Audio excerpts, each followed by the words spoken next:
Hi guys! Welcome to my channel. Today's special episode tayo kasi I'll be finally doing something I've been meaning to film, and that is a tour of my condo unit here in BGC. Ang dami nangyari dito, career growth, personal milestones, and even starting out my content creation journey. Kaya very sentimental tong space na to para sa akin. Now, why film this tour just now? 3 years na ako nakatira dito. Alam ko marami rin nagtatanong sa TikTok or dito may recent comment din na gumawa daw ako ng tour of my condo because I'm actually moving out soon.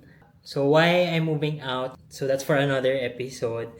Pero before I officially say goodbye to this unit, I thought it would be really nice for you guys and for me to document it para alam nyo rin what it's like to live in a BGC condo, and also para memory capsule ko na rin siya para may babalik-balikan ako kapag nagsisenti mode ako of my time here in BGC. This unit is about 36 square meters. Siguro 35 to 36 ata if I recall correctly. It's a studio unit setup. Pretty compact pero super functional. Later, I'll show you paano ko pinagtabi-tabi yung mga furnitures, yung mga items para ma-maximize yung space. Pero very straightforward lang kasi nga studio unit siya. So, it's an open space. Actually, ito na yun. Ito na nakikita nyo sa likod ko. One of the best parts of living in BGC or in this condo particularly is that malapit siya sa mga establishment. Malapit siya sa office ko. It's just about 5-minute walk. Pagbaba ko, may convenience store, may cafes, and then a few blocks away, meron na mga restaurants, malapit sa hospital, sa mall. So, yun, BGC has its own lifestyle vibe talaga, and yun siguro yung isa sa mga pinakamamiss ko kapag nag-move out na ako from this area. Now, I know one of the most common questions na tatanungin sa akin, magkano nga ba yung renta ko rito sa BGC? The price here, or the rental price for this unit is 25,000 pesos. Actually, nagtaas na pala. 26,000 na siya ngayon. Pero when I moved in noong 2022, yung first 2 years ko rito, yung rent ko pa noon ay 25,000. Tapos price increase na lang siya. Yung 25,000 na yun, it's a pandemic price or pandemic rate. Mahirap na maganap ng condo ngayon dito sa BGC na 25,000. I think yung average price na ngayon would be mga 20, hindi, not 25, mga 30 to 40,000 for a studio unit ha. So mahal na talaga siya ngayon simula nung nag-ease up na yung lockdown. Swerte na lang ako kasi nung nag-move in ako 2022, medyo pa yon, mataas pa yung case. Medyo COVID era pa talaga nung time na yun. So pandemic rate pa nung nag-start ako dito. Tapos, fully furnished ko siyang nakuha. Majority of the furnitures here, nandito na siya, provided na siya ng owner when I moved in. Again, if you're looking for a condo in BGC, the price would also depend on the type of unit, the size, and even if you're looking. And it would depend also on what you're looking for. Are you looking for a fully furnished, a bare unit, or a semi-furnished? So, lahat yon kailangan i-consider dun sa budget mo kapag maghahanap ka ng unit here in BGC. So ayun guys, that's the context of today's video. I'll walk you through the entire unit. Papakita ko rin sa inyo yung mga stuff na provided na by the owner, ano yung mga furnitures na part na of a fully furnished unit. Yun lang. So I'll start with the bed area. Yung nakikita nyo yung mga gamit dito, ang hindi lang akin would be yung bed frame and yung mattress. Pero yung lamp, yung plant, tapos yung pillows and duvet, they're all mine. So binili ko yan or binitbit ko siya dito when I moved in. Pero yung bed frame and mattress, it's part already of the unit, fully furnished unit when I moved in. So part siya ng rent ko. Yung gusto ko sa bed, yung area na to, is that the bed frame has a lot of storage drawers. So, kung mapapansin niyo yung mga nasa ilalim, they're all storage drawers. Lahat ng mga stuff ko na hindi ko usually ginagamit or gusto ko madali lang din ma-access. So, dito ko siya nilalagay. Like yung mga bed sheets, pillowcases, other clothes that I don't usually wear here in Manila, dito ko siya ni-store. So, magkabilang side yan, both left and right, and even dito sa front, meron ding storage. So, yung tapat ng bed will be my working desk area. Merong provide na working desk or working table yung owner, pero maliit kasi yon, hindi siya talaga perfect for what I really need. So, nag-decide na lang ako to set up my own working desk area or work desk area. Nandyan yung extra monitor ko, keyboard, the desk that I got from IKEA. Yung chair, provided to ng owner. May drawers from IKEA din, tapos may bookshelf ako dyan. So, sinetup ko siya facing the window para kung gabi may city lights akong nakikita. Maganda yung view actually kapag gabi.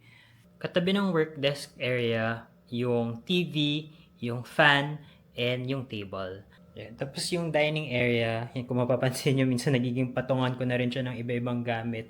Ayoko na rin magpanggap na sobrang ayos ko palagi dito sa condo. Minsan nagiging patungan siya ng mga gamit, and then under the TV, meron ding mga storage boxes dyan, katabi ng work desk area. Kung kakain ako, dito pa rin sa dining table, pero kung maraming stuff dyan, or kapag kailangan ko mag-work, doon na ako sa work desk area ko kumakain. And if you're wondering alin dito yung mga gamit ko as in I own, that would be yung fan lang. Actually, yung fan lang. The rest are already here when I moved in. Katabi ng bed, yung sofa, and then yung ano tawag dyan? Center table. This is where I usually tambay kapag nagpapahinga lang, ganyan. Kung hindi pa ako matutulog. Tapos, introduce ko pala sa inyo guys, si Bubu and Dudu.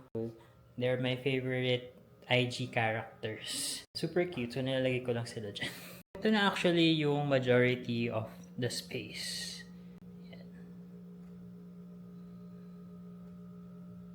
On the other side is the kitchen and yung area going to the bathroom and yung palabas ng unit. Yung gusto ko dito sa area na to, madaming storage, meron sa taas, meron sa baba. Marami dito sa mga stuff dito galing na sa owner ng unit. So, yung ref, yung microwave, and then, yan, yung even the stove and the range hood, sa kanila na lahat yan. Yan din lang yung mga usual stuff ko. Yung ano tawag sa ganyan? Hindi ko na alam. Now, sa area na to, nandito na yung closet and yung washing machine. Part na rin yan nung rent ko. And then, katabi ng washing machine or yung washer area would be the bathroom. Hindi ko na kayo itutour sa loob, pero yan na siya. Very straightforward din. So, may yung toilet and then yung shower area. And on the opposite side would be the hallway. Ito na yung daan in and out of the unit. That part, this furniture is a shoe storage cabinet. Binili ko rin yan, I think, online. Online ko siya binili. Tapos, ito na actually yung pinaka, I would say, magulong part ng unit ko. Only because, andito na yung mga cleaning materials, shoes, and other stuff na ayaw makita pag nag-film ako ng TikTok videos. So, inisip ko, total, since hindi naman siya madalas makikita sa TikTok ko, medyo magulo na. I've always wanted to organize this area, pero nawawalan talaga ako ng oras. Tabi-tabi lang sila dyan, and wala kasing maayos na, or wala talagang allotted cabinet for mga cleaning materials. So, nandyan lang sila magkakatabi. But yeah, I think one of my best buys din upon moving in this unit, yung shoe storage cabinet. Binili ko talaga to kasi wala to when I moved in. Actually, ba't di nga ba ako dito nag-start mag-film? Pero, ito na yun. Ito yung hallway in and out of my unit. And then, sa part na to, ito na agad yung living space. So, yun guys, that's the end of my condo tour. Sabi ko nga sa inyo, I think very straightforward talaga kapag studio unit. Kasi pagpasok mo, that's it. I mean, nandyan na lahat ng mga furniture, yung andyan na open space. Kita mo na agad what it looks like. I think I'm just fortunate na I'm able to find this unit. Kasi for a studio type of unit, maluwag siya, 'di ba? Like spacious.